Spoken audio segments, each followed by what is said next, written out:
Hello, my name is Matthew Strozier, and today I will be going over my persuasive speech on the importance of Veterans Affairs reform. The Department of Veteran Affairs has helped countless veterans over the years, but currently it is in need of major reform in order to keep up with the large population of veterans in our country. I will be explaining to you why new reforms to the VA are of the utmost importance to our veterans. All of the members of my audience can agree and understand the struggles of veterans and how important the VA can be in ensuring that they live a safe and healthy life upon their return home.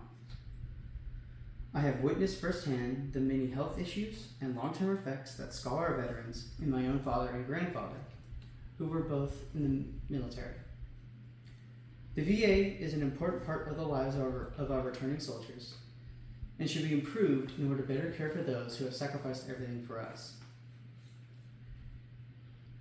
I would like to give some background onto the VA in order to better show how reform can help.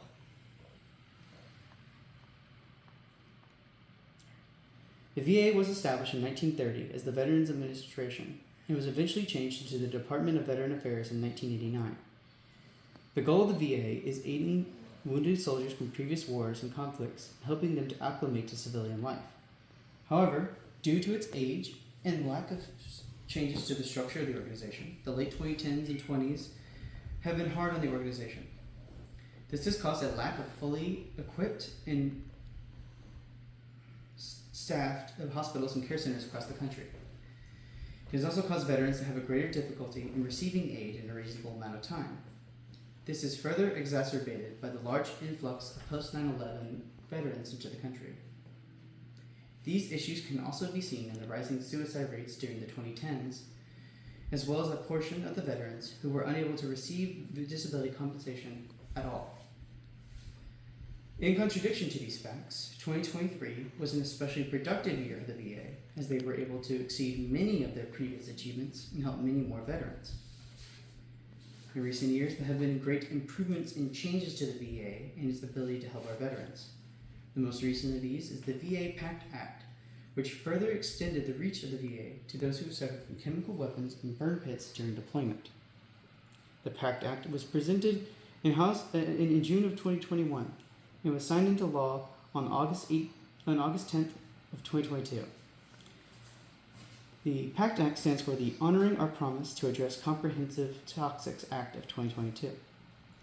Specifically, what that means is that it removes the need for veterans to prove their connection between the toxic exposure that they had during service and any past, present, and potential future health issues that the veteran suffers from. As a direct result of the enactment of the PACT Act, the number of veterans who were able to be helped in 2023 increased drastically, as can be seen on the slides. There was $150 billion in compensation and pension benefits to 1.5 million veterans and survivors in 2023.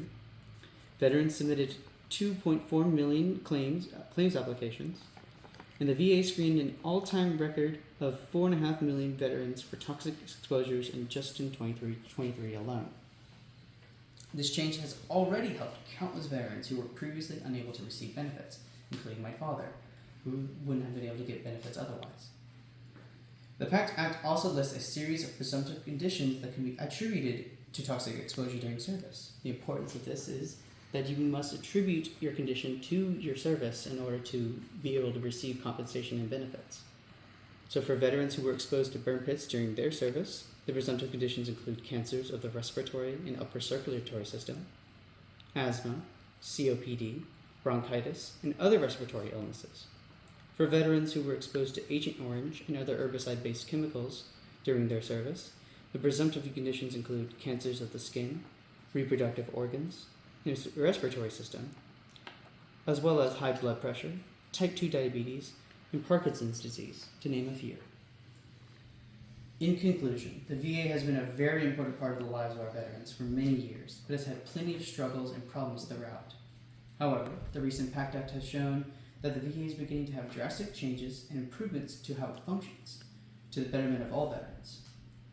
It is evident that by this one change in policy, that with the right effort and improvements made, countless others can be given the proper help and care that they deserve after the heroic deeds that they've undertaken.